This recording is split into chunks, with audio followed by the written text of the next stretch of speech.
Kaixo egunon eta ongi etorriak berriro ere gure ASMR saiora. Zemauz, Laura! Ongi, hemen, ja ez ditu gizona gorrotatzen. Abia! Ez gezurra da. Itzuliko gara bestela. Bai. Zein ongi, berriro ere zazoak beleari programan beldurraren eta malroierismoaren inguruan hitz egiten. Eta hasi nahi dut gure gonbidatua presentatu baino lehenau, anekdota txiki batekin klasismoaren inguruan hitz egin nahi dut gaurko egunean. Eske klasismoaren hiriburuan egontzea gaur goizean. Gaur goizean egon naiz baskaltzen honetorri baino lehenau egon naiz baskaltzen Donostian. Ze esperientzia. Eta hau ez da gertatzen zaidan lehen bitzeko aldia, porque naiz pertsona bat oso humila, naiz pertsona bat oso alternatiboa. Eta daukot ahultasun bat, dela nazela super muturfina. Gustatzen jat asko jatea, gustatzen jat ongi jatea, gustatzen jat toki garesti eta pijuetan jatea. Eta honek dakar bi hostia aurpegixan. Bata da presioa, eta bestia klasismoa. Eta behin baino gehiagotan gertatzen jat olako tokitxetan diferente tratatzea beste klientiai baino, eta ez jat gustatzen batera sentitzen naiz oso gaizki. Orduan, ni nauen restaurante baten baskaltzen, eta zen Jose Gosua den janarixa egalgaro, podcastian esaten duten plan, hemen oso ongi egon naiz, baina gero pikutara fangare, eta oinezen berdet txarrera. Bautoki bat izan da txintxin, como el aflelu, Donostian, burrukau biharra izan dut, baina burrukau como a manos llenas, kontua emuteko ordaintzen usteko. Ez como nahi badazute fangonaz, ordain jo gabe. Egia esan, leku horrek daka itxura pijuat, nik ezaken nola bukatu zaren horre, Oso pijuan azjateko, eta esan gotzu beste gozo bat janaria, esan hain pijua.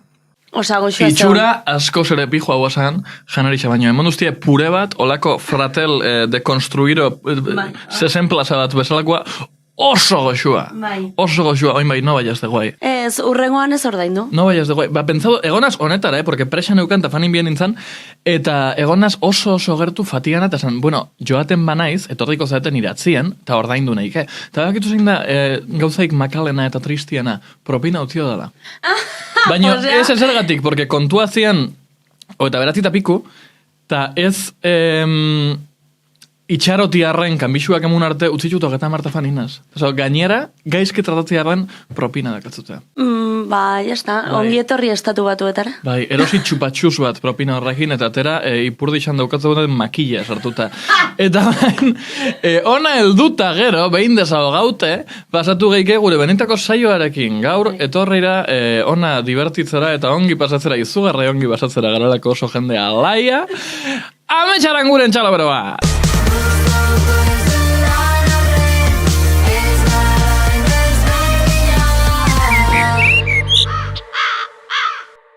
Kaixo, amezongi eta goizan Kaixo, txaldeon. Ongi pizka nerviosa. Bai, segatik. Horein drama segundu ez, eta noin mapatean bai. Pues kamara bat torro, no sé que... Zuek bilak nire begira. Bai, oso beldurgarria gara generalean. Pasako gara directamente temara, edo gurosu komentauze. Ze ez dozu gura ikustia, ze ez dozu gura ateratzea. Ze beldur daukotzu irrazionalki oso itxusia hemen konpartitzeko jendaren horrean. Zerbait izango ez. Beti galdutzot sugeak, baina inork ez dio Hostia, sugeak! Eskerrik asko! Sugeak, te lo juro! Te lo Eta juro! gure kapituluan sugi... No, ez dugu egin behar. Ez baina, da beldurretan azkaren arteko... Hori erian dagoen movida bat... Beldurretan azka. Esana ez, Bai, sobre todo, nigaz hitz egiten dutenean. Ez baina, kukaratxak eta bar, jendea beldurra, ez, nazkari ez, jazta. Nizet dira biak, Oste, pues de repente azte maldimera super azkar korrika eta azte maldira zure... Hori da, olakua da. Berri zait. La bexamorro bat. Bueno, baina gure intxaktuen eta sugien kapitula oraindik ez da heldu. Aterako dugu gure benetako gaia gaur. Zein izango da. Bai, ba. Bueno, ez da beldur bat per se. Dismorfiaren inguruan hitz egingo dugu. Gorputzaren inguruko beldurrak. Gorputzaren forma, gorputzaren itxura, gorputzaren usaina. Esango zenukete gaur egun gazteok generalean harreman ona daukagula gure gorputzekin? Ez. Esango nuke ez. Ez, egiaren ez. Genera. Keba.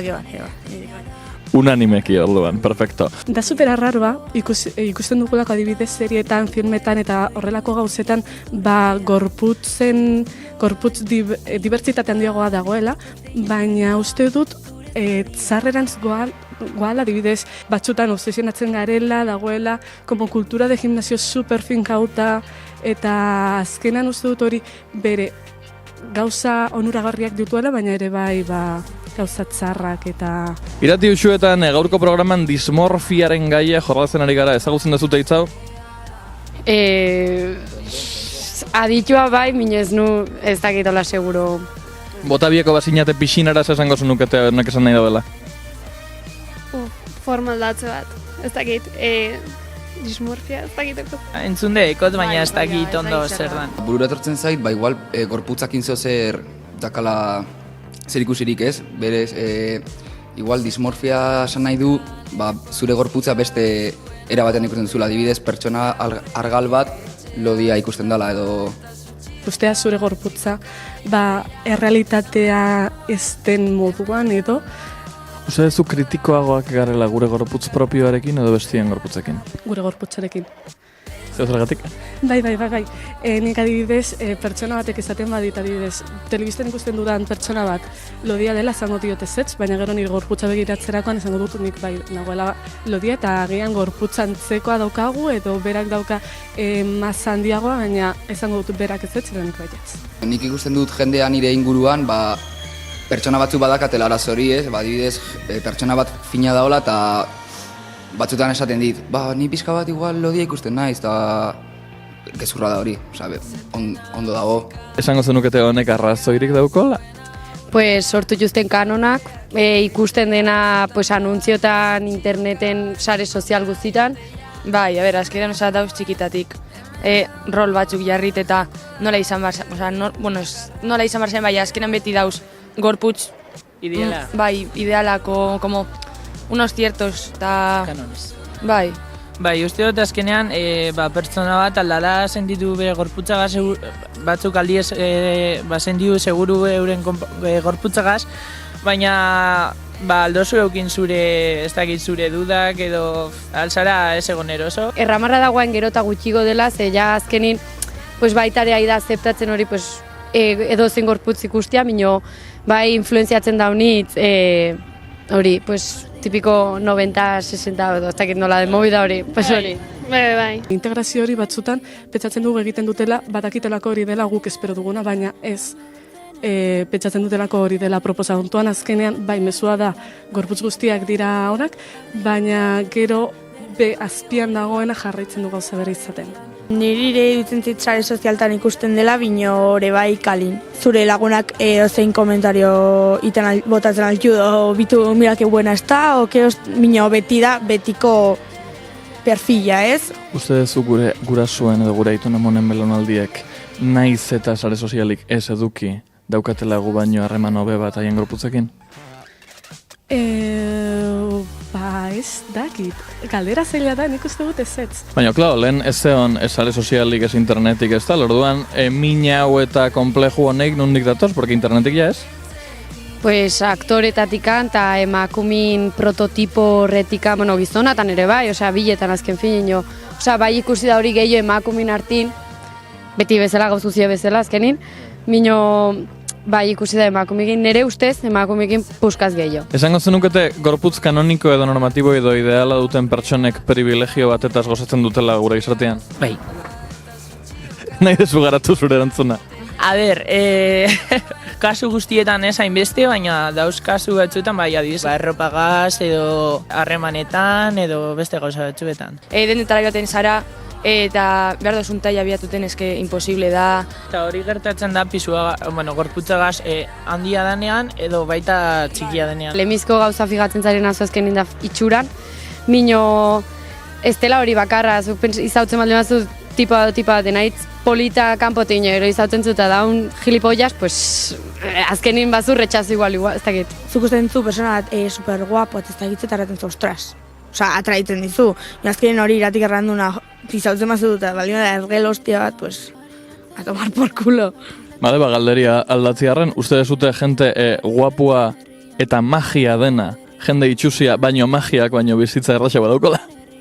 Porque ya, sumiru dozute jente guapua dala, como ergela. Irurek, inozute, baina. Azkenin itxura polita zatik eta hola, eta erraten azkenin zu polita baldin mazara, jendik erraten zu hola, eta ez da hitz, eta goitzen zizu autoestima, eta goitzen baldin mazizu sobera igual erraten zu, ja da bastante repelente bezala. Esan nukete gorputz normatibo kanoniko hau dituen jendiak ez duela arazorik bere gorputzakin, edo baditxu oraindik ere? Edo uste duzu begiratzen da begila espiguen eta dute, perfecto, horrengo arte. Ez, arazoak beti dauz. Osea, nire dikotez lagunak, dekila kristolako gorputxe oso ondo dauzela, perfecto dana, baina beti dau jendea ez dela segurua. Osea, azkenean ez da zure gorputza perfecto izatea doz, bas ez dau perfekzio bat. Da, usteot dela, zure segurtasuna. Nik bilatzen ditudan gauzak berak ditu. Orduan ezin ditu izan komplexuak, eta hori super gezurra da, pertsona bat, super estereotipatua dena izan alditu komplexuak, nik bezalakoak, eta arazoak izan ditzake, eta hori, simplifikatzea beste pertsona baten arazoak fizikoan edo zuk ikusten dituzun galerak beste pertsonak dituelako, nire ustez erru bat da, eta min handi egin aldio beste pertsonari. Sentitzen dutelako, euren erruak ez direla.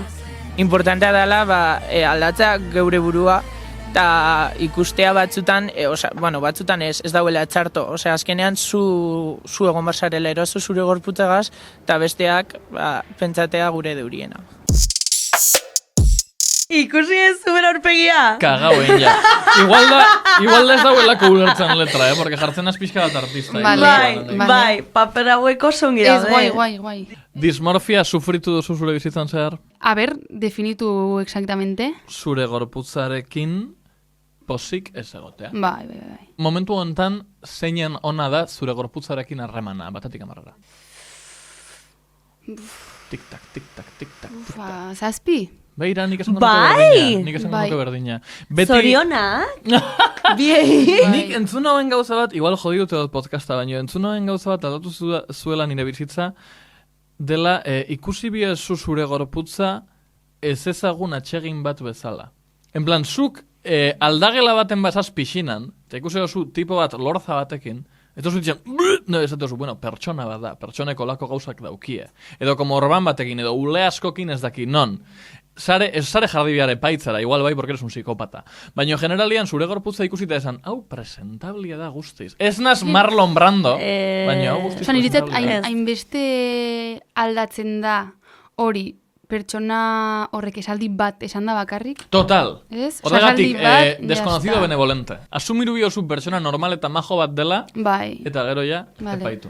Eske, lehen hitzein dugu honen inguruan, Daniel Zutabiok, eta nik esan dizu gauza bat, bortizkeria eta violentzia jaso baldin badet rato guztia nire gorputzangatik, nik naiz inkapaza kokatzeko nire burua hausnarketa horretan edo filosofia horretan. Bai, bueno, zuk iragan bat badakatzu tema honekin nahi dezu desarrollao? Aurrerago. Venga, vale, perfecto.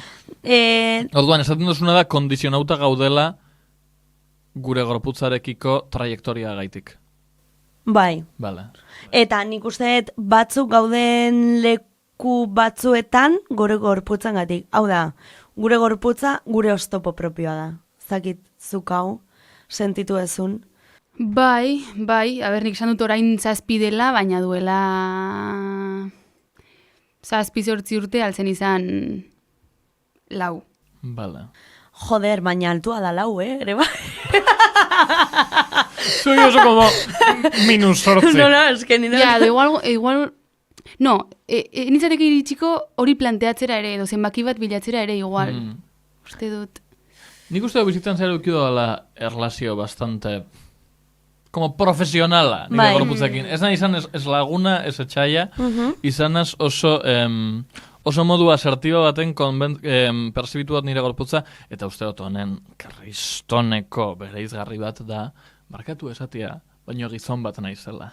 Quiero decir, uste dut generalean, pues el patriarcado existe, lo que sea, baino gizonen gorputzekiko malgutasuna asko ere gehiago dago emakumien gorputzekiko. Ez decir, emakumiak badute akatsak haien gorputzean, sozialki esan nahi dut, akats bezala ikusita dauden gauzak, gizonentzat ez diena planteatzen ere. Adibidez, hau, las alas, inoiz ez duzu ikusiko gizon bat honetaz kexatzen, emakume guztia. Izugarria ze horren inguruan lehen aldi entzun nola izan zen, nik uste nitula 10 urte, eta nire aizpak botazun derrepente, la chicha de la sal. Bai. Zera, gatza botatzen duzunean, ez? Bai. Eta lehen aldi entzun nunean esan nun. Zerratik ez dut ezer ulertzen, eta gero, hasi nintzenean nire harreman toksiko honetan, ze esango dut, nire harreman toksiko handiena izan da nire gorputzarekin, izaten da, eta izango da, oza, hori ja onartuta dakat. Hasi nintzen ulertzen zergatik nire aizpak zeukan gorroto hori, ez, eta baita ere esango gauza bat, behin hasten zarela zure gorputzako zerbait gorrotatzen, horri buelta bat ematea. Bai, porque ikusten duzu alde guztietan. Bai. Niri ez zaizkit gustatzen nire gorputzeko atalak haien izena ez dakidana. Enblan, daukot como toki batutan gauza arraro bat, baino ez dakit esan ze tokitan. Enblan, señala uneike bihatzakin.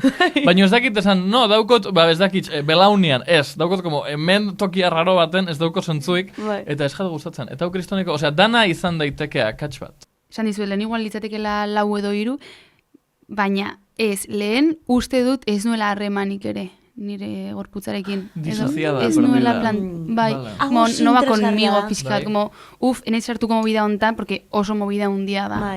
Eta ez dugu egisakon du inoiz hortan, egia esan, osea, eta okerrena da, orain bai badudala harreman bat, eta 7 hori aipatu dut, pixkat pentsatuta gehiago, igual beste numero bat esanen nuke, baina fuertena da, esaten duela 7 hori, asko aldatu delako gorputz hori. Ez egin dudalako prozesu bat gorputz hortan. Dilo, tata, eski hortik dijo afera. Nik ditut bi galdera. Oietako bat oso intimoa da. Amets, ez ez du erantzun nahi, ez erantzun. Ni etorri nizuna a jugarme. Vale. Zein botau zinun, azkenengo elekzin jo. Espero det. Bueno, berdin du. Bitu, asko hitz egiten dek sexuaren inguruan. Nik uste intseguritate bat delako. Eta orduan, proiektatzen dut, ez balitz izango. Dismorfia eta sexua lengusuak dira. Bai, eta asko hitz egiten den masturbazioaren inguruan. Eta nik desapego hori izan den nire gorputzarekiko. De hecho, esango nuke batzutan badakat presente, ez? Eta eragin dit hain fuerte batzutan masturbatzean ere burua eta konexioa sentitzea. Edo txortan egotea eta konexio hori sentitzea nire gorputzarekiko, ez? Osea, ikutzen dizute klitorisa eta evidentemente placer moduko bat ematen dizu, eman behar dizulako, ez? Baina ez dago placer edo desira guzti hori nun, eta batzutan ez da sentitzen sakonki. Ez duzulako zure gorputz propioarekin lotzen, kia? Hori da, bai. Jo, usteot desbloqueau doztazula kristoneko inseguridade bat, porque ez dut inoiz hau pentsau. Oin, berrebaluatu behar ditut nire bizitzan txortaldi guztia. Bai, eta galdetu nahi nizun eta nizuen orain jakin da desbloqueatu dute la pantalla berri bat zure bideojokoan. Ea noiz bai gertatu zaizuen. Osea, azkenian, el roce eramango zaitu orgasmo batera, edo, bueno, behintzat, batera, ez? Baina oso ezberdina da orgasmo bat plazerratik eta desiratik, edo orgasmo bat argatik. Orduan ez dakit, noiz baita gontzareten hor. Lehenengo nahi dut, gonbidatu ematia aukera erantzuteko. Uste oso zure gorputzarekiko erlazioak zure sexuan presente dagoela? Supera mala, ze galdera. Orain? Bai, klaro. Bai. Osa, guztut inevitablea dela hori ez? Zure harremana zure gorputzarekin, ez? Esaten dezu. Claro. Imposible da ez egotea presente. Claro. Bai, eta ezin dut konparatu ere aurretik harreman hori ez nueneko garaiarekin ze oso gaztean nintzen. Eta uste dut beste... Osa, ikusten dut beste bizit batean izan balitz bezala hori. Nigatzen jatori mordo bat bai. Eta zure galderari erantzuten, oin jodidu duztazula bizitza. Markatu! Ireki biot beste meloi bat, dala emakumien eta gizonen arteko gorputzen evaluazioan, evidentemente gizoneskuen parametruak askoz ere malguakoak die. Eta esan biot gauza bat, igual galditzen dela como oso... Esan dut aldi mordo bat, así que ez jat molestatzen perse, baina da pixka repelentia. Nire gorputzarekiko harreman honen solturak edo gustuak edo tal, badauko aitzaki bat, hain positiboa izateko, baditzu bi aitzaki oso itxusiak dira. Orduan, esan behar ditut, kontekstu honetan non nabil normatibitatea hitz egiten, teorikoki normatibitate honetaz nago, baino, denok dakigu identifikatzen, zer egiten gaituen normatiboago edo normatibo ezago. Gizon bezala, ditut, bi gauza nire autopercepzioa gogortzen dutena. Bat, inoiz ez naz egon lodia. Egon naz argalago, edo gutxiago argalago, baino ez naz egon lodia inoiz. Eta bigarrena, gizonen gorputzaren parametro izugarri bat, zakilaren tamaina da. Eta anbito hori kubriruta dukot. Orduan, esan neike nire harremanak, nire gorputzarekiko oso falosentristak izan diela, eta hor refugia unetzela igual beste gauza batzuk ez begiratzeko. Bai, eske gorputz ez normatibo, uste biogea biktimak. Baina...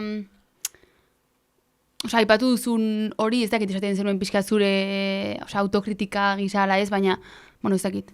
Bai. Claro, baina momentu batean zerbaiti utzi behar diozuzuk ere, ez? No, noski baiet, de hecho, hau komentatu dugu bebai lehenago. Adibidez, lodifobiaren kasua. Lodifobia kriston borrotitza. Lodia dauen jendiai gorrotatzen jako, baino biziosamente, en plan, momentu guztietan. Eta horregaitik, nik esaten dut, dao separazio bat, nire dekonstrukzioaren artean, eta nik munduan ikusten dodanan artean. Nik ez nuke esango pertsona lodifobo bat naizela. Ez dut diskriminatuko jendea bere gorputzaren bere no seke, perfektua ez naz izango, baina daukot barneratuta loditasuna ez dela como akats bat per se. Oin bai, sistemaren barruan bizita, eta pertsona lodiek pairatzen dituzten komeriak ikusita, nik nire burua loditzen ikustiak kristoneko beldurra emate usta. Eta igotze itxutiru kilo, eta porque ez dut gura. Eta horregatxik hori da, ez dut ustein beste dela lodifobia, sino lodifobiaren konsekuentziai beldurra. Bai, ez dut gure jendiak ni tratatzia jende lodia tratatzen duen bezala. Claro. Ez que zuk esan dezu, zure harremana zenbaki horretan, ez? Aldatu dula zure perspektiba baitare, baina bai aipatu bezu agian izan daitekela zure gorputza aldatu delako. Claro. Ez, denbora horretan. Agian ez, seguro. Super agrabi daukat. Ni berdina gertatzen zait, eta esango gauza bat, orain dakadala gorputz pixkat normatiboagoa, ez normatibo guztiz, baina normatiboagoa, esan barrakat, uste nun baina intxeguritate gehiago dakat orain, ez? Ez detelako nire burua berriro kokatu beste gorputzan. Ez duzulako nahi. Hori da. Eta nik badakit, como ya momentu da estoy salvada. Bai. No? Me voy a mantener salvada bezala. Ez que da guztiz, en plan, nago, bortizkeriatik kanpo, bai? Irainatik kanpo, eta en naiz eroso, de hecho, erotua nago, nire gorputzarekin dakadan harremanagatik, baina... Baina jendeak ez daki. Ez dute ikusten. Hori da, eta ez denai bueltatu beste gorputzara...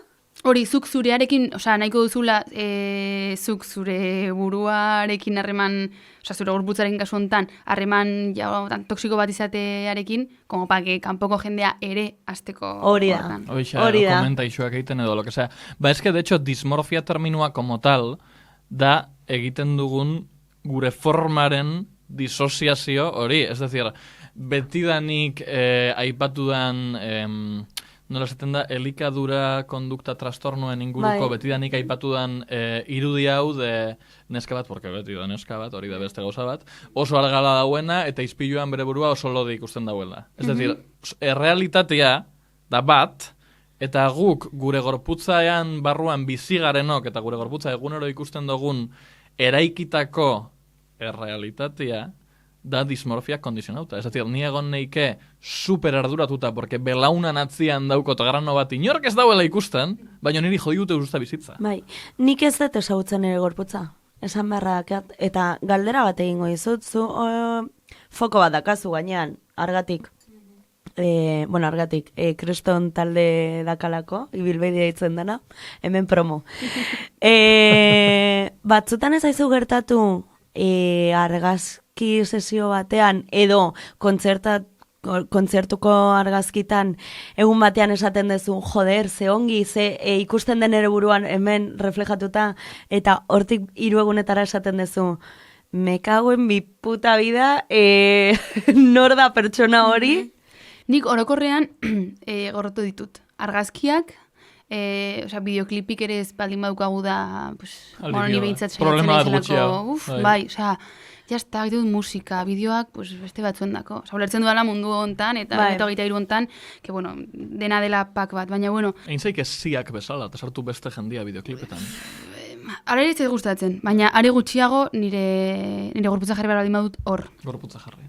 Bai, bideotan, argazkitan berdin zait. Momentu batean, beti pentsatu izan dut, ze gaizki ateratzen ezin argazkitan. Eta momentu batean, erabaki nuen, edo asimilatu nuen, ez ara gaizki ateratzen, horrelako zara. Hor, erabaki hartu. Nik ez beton hartu orain dik. Ez, nik nahiago dut, ez, edo zin proposamen heltzen zaidanean, de hecho hori zaten da pixkat baldintzetako bat, edo saiatzen naiz alik eta gutxien hartzen, nire irudia alik eta gutxien egoten zentro batean. Arretasko ditzen dut erabilidozula erabaki aditza, eta igual berriro ere privilegiotik itzaitut, porque estoy bueno que flipas. Baino, ez dozute uste erabaki portzentai bat badagoela, kio decir, esaten da asko tontoke isabau, guapo izatian erdixa, jarrera da. Guapo izatian erdixa baino gehiago, jarrera da, nik esango nuke. Orduan, esango nuke dismorfia aspektuan, sobre todo, hau betidanek ikusi da, haren itxuraren edo gorputzaren inguruko violentzia jasanduen jendia, oaindik ere txikitzen zarenean, oaindik violentziarako errazagoa bihurtzen zara. Ez decir, ez dut nahi biktimizatu eta ez dut nahi egin ezer, baino esan dezu, behin erabaki nuen argazkitan ez naizela gaizketeratzen porque hau da nire aurpegia eta jazta. Ze portzentai uste dozu dela erabaki bat. Esatia, no, oinarte heldu da violentzia, hau da nire aurpegia. Inbatean, bai. Baina uste dudalako, ez dakite, eta da nire mobide, baina uste dut izaera kontu bat dagoela hor, niretzat oso argi dago bi jende mota. La peña que le gusta salir en las fotos, eta orduan badaki agertzen, ez dakit zein den ordena, ez dakit den ateratzen dakienez gustatzen zaio, edo gustatzen zaio lako ikasi du ateratzen. Nik ez batez bestea. Bi bide diala uste dut. Bai, pues niri ez gustatzen, eta bestea zintzen. Eta ez dozu ikasi. Eta ez dut ikasi, baina ez zaidelako interesatzen ere asko. Baina hori hirugarren bidea da. Hori hirugarren bidea da, pero esatezu, no, violentzia onaino heltzen da. En plan, gizartean violentzia gauza bat da, baina nik nire buruaren gainean ejerzitu biodan violentzia, kontrol bat badaukat. Claro, baina puntu bat ezeraino, Bai, puntu bat ezeraino, regatzen nabian, ze punturaino. Hombre, claro, esaten degunean fokua, ja, nik, jarri dut adibide materiala dela argazkiak, bideoak eta bar, baina dena mets, Daneli gertatzen zaion moduan, zuzartzen zea leku batera, eta ziuraski ezagutuko zaituzte, eta hor ja... Ziuria, ez nazain famosua, benetan.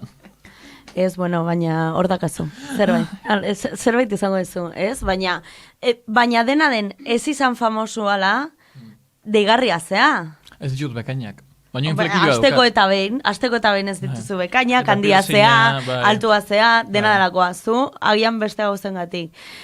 Orduan, claro, zure harremana zure gorputzarekin orain da zazpi bat, jarri deigogulako zenbaki hori, nola eramaten da? Jendea zu begiratzea eta zu jakitea begiratzen ari direla gorputz hori ez dezun ezagutzen argazketan. A ber, oso leku konkretu eta zehatzetan. Osea, konsiente nahi sortaz, baina uste dut dela bizigaren burbuja baten beste burbuja baten barruko beste burbuja bat. Oso leku zehatzetan, bai. Baina, ez pentsa... Baina begiradat nabaritzen dituzu. En plan, norbait begiratzen badau, notatzen duzu, en plan... Porque, esan bio, sentitzen dut noiala kapitulo sua privilegiotik hitz egiten barkatu. Gizon bat naiz, heterosexuala izan nintzen 15 urtetan nire bizitzan. Guau, horienekin, bueno, claro, 15 plan 0 urtetik. 15 arte. 15 arte, vale. 15 urte pasaditxut heterosexuala izaten, eta... Esperientzia hortan. Privilegio hori absorbiru dut, eta uste dut ondikan nirekin ditxudala hainbat mekanismo patriarkalak dianak, baino, zerbizan dut diala, eta hoietako bat da, inoiz ez naz konturatu begira dena. Ez dakit hau dan patriarkadua, ez dakit hau dan nahuela guztiz disosiauta. Ez esan gezorra da, zure flekillo emoa. Ez dut ikusten. I don't see the haters. Hori da. No, baino, jendiakin noian, porque ni arrasaten 16 urtekin ondikan medioetarantz ez ere ingabe, naukon ulia urdinezta iniruta, septuma eta olako bersaiz como emo pinta izugarri bat, eta mundu osuak esatuzten, tio, begiratzen gabe, dabil jendiaten, Ez nauen ikusten, fizikoki ez nauen ikusten. Baina nikon hartzen dut, adibidez, nire jarrera dela superdeigarria, osea, ni naiz pertsona bat, hemen ikusten den moduan, farra egiten dutela super altu, hitz egiten dut altu, oiu egiteko ez dakat komplejorik, ez? Ja podías tener. Baina ez dakat, ordu nikon hartzen dut, pues jatetxe batean baldin badaude. Momentu batean, izango naiz, el centro de atención. Nahi gabe. Eta ez bazara, ofendituko, Eta ez ba naiz bilatuko et. Bai. Egia da ez duela hortan gehiagi pentsatu, eta de hecho duela ez asko, ezagun batek esan zidan, nola dara mazu momentu hontan ezaguna izatea, naiz oso konsiente ere hortaz, Osa, esan dizudan lekun gertu batzuetan bai, baina zin.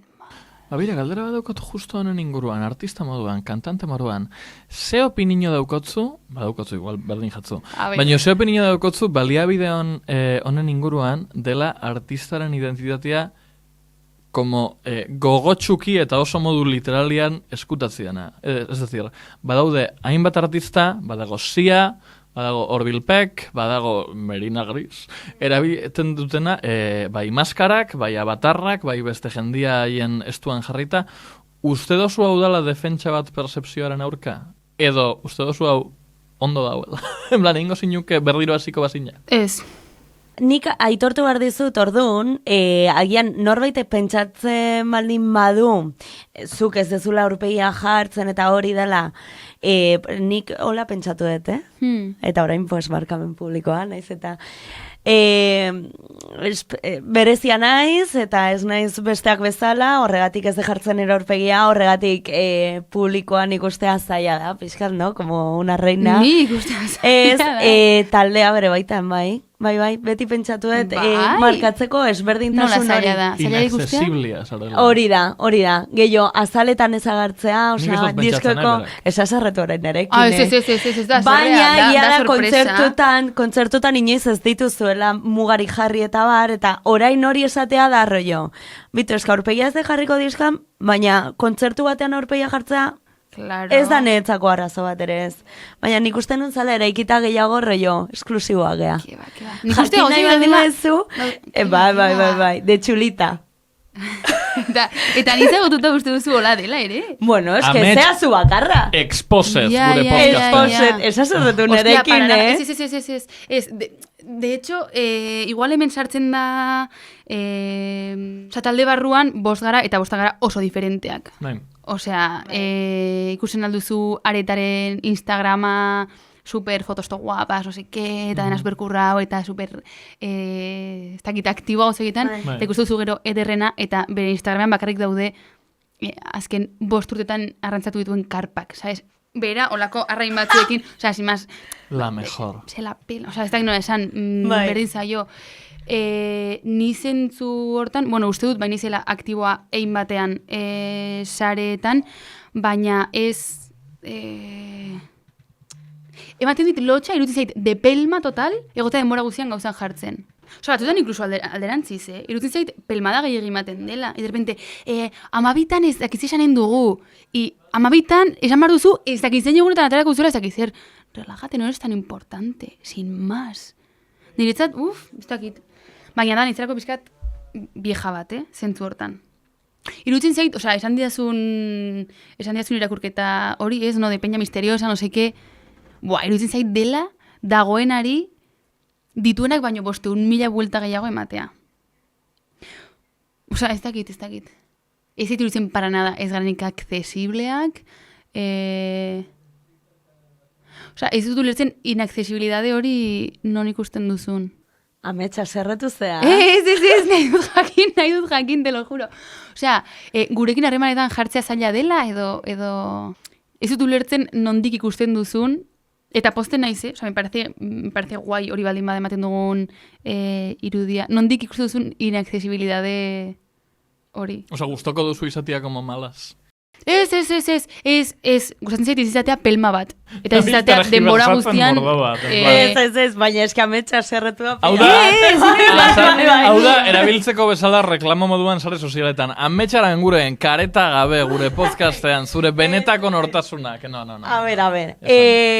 Azerretu zean, pero me encanta. Naiz azerretu benetan. Niri ez zait bater iruditzen zuek edo, itzen goen, porque nik ezagutzen dut amets. Eta gero ezagutu nun ametsaran guren. Bai, nik ezagutzen dut amets.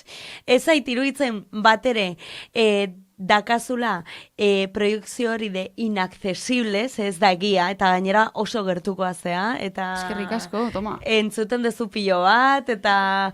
gainera, nik uste noizbait zarantza bat baldin bakatzun zerbait egin galdetu ametsi, porque erantzungo izu, espero ez dezun hori.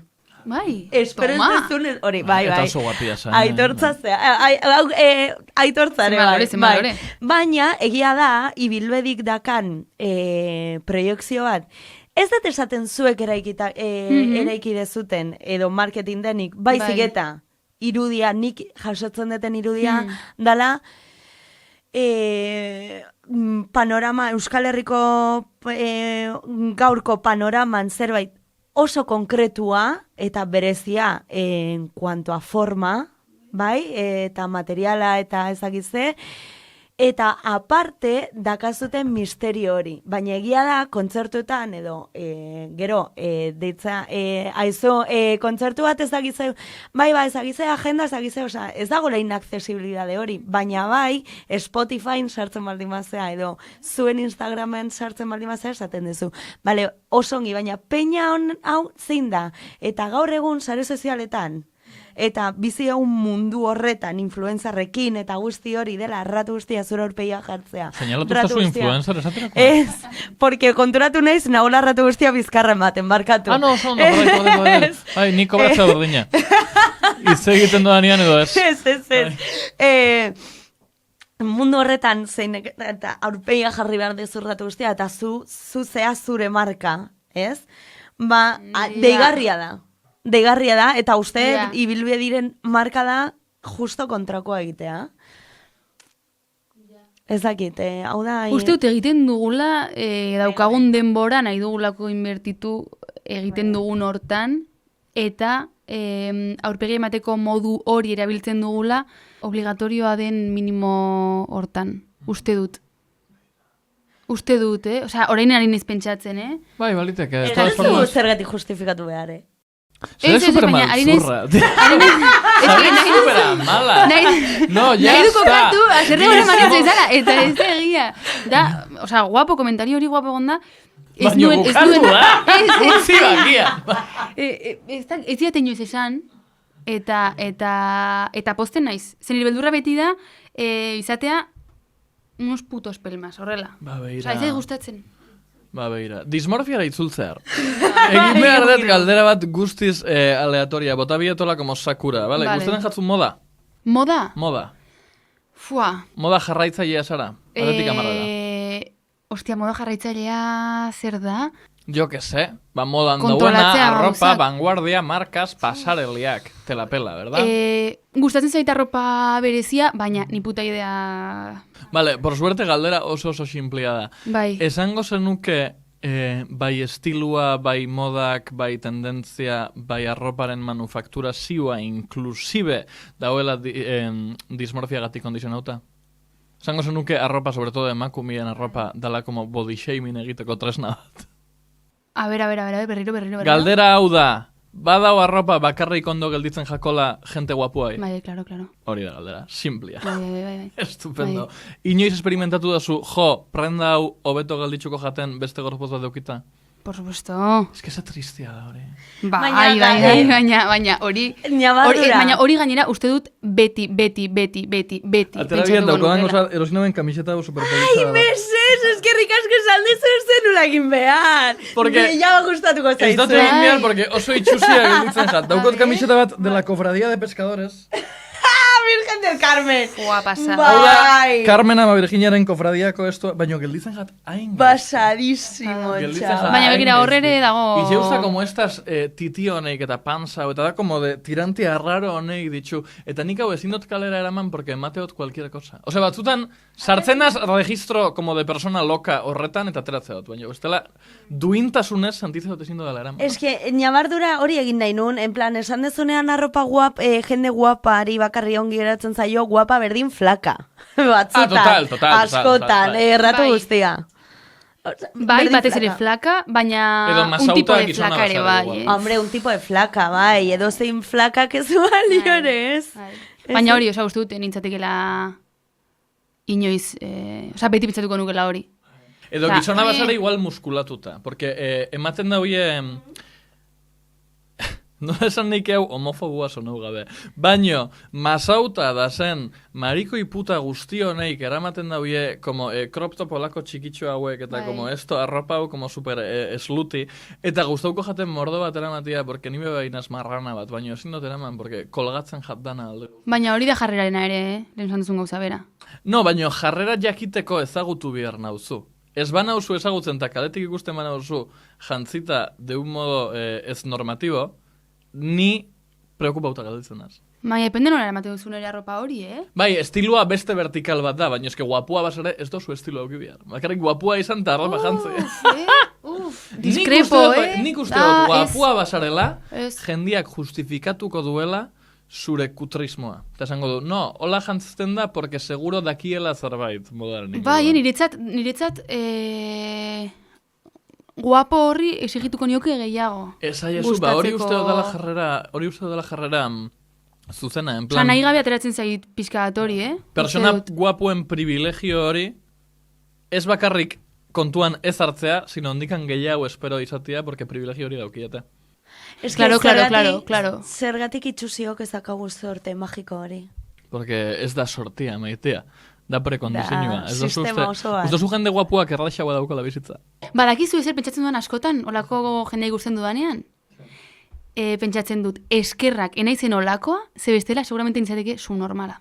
Anda, ja. Bueno, hau da beste faktore. Horrekin konformatuko nintzateke, probablement. Ez dakite, ojala ezetz. Bai, jendeak egiten da. No, jendeak, nik egingo nauke. Baina ni pentsateot, ojala izatea olako tontua, porque ez nauen biharreik izango esfortzatzeko.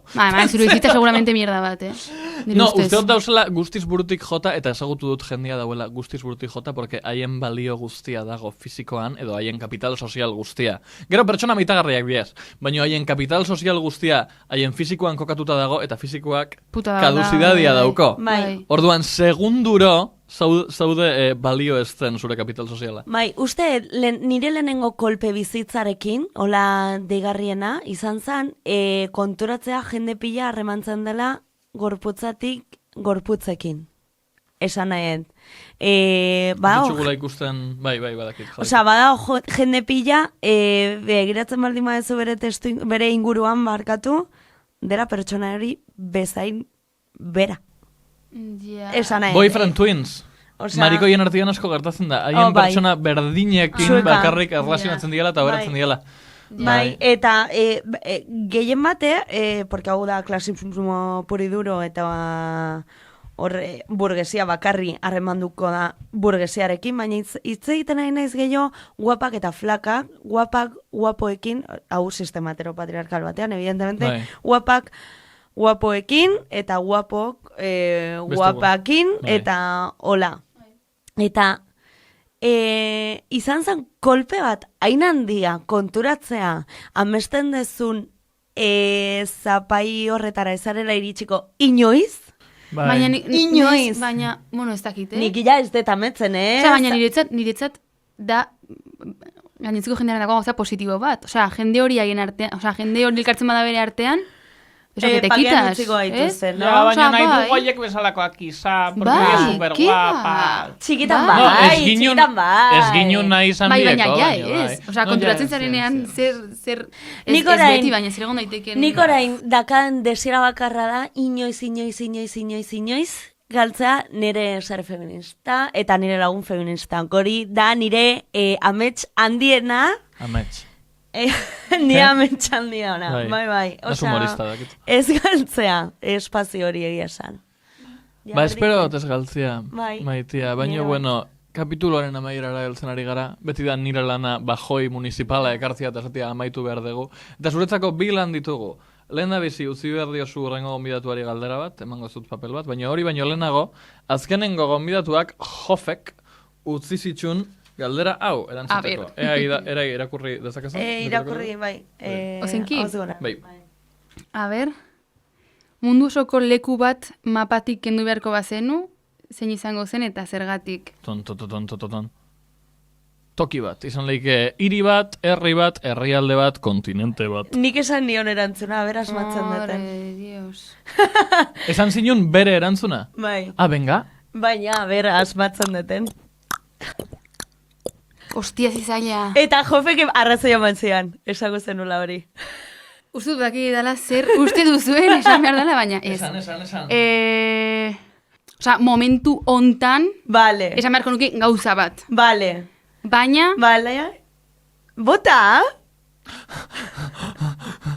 esan behar nuke gauzat, baina ezin dut momentu hontan Israel. Vale. Osongi? Total, hori oso ondo da. Ya está. Ja. Hori oso ondo da. Nik joferi esan nion, fijo esaten dula Gipuzkoa. Esan behar nuen Euskadi.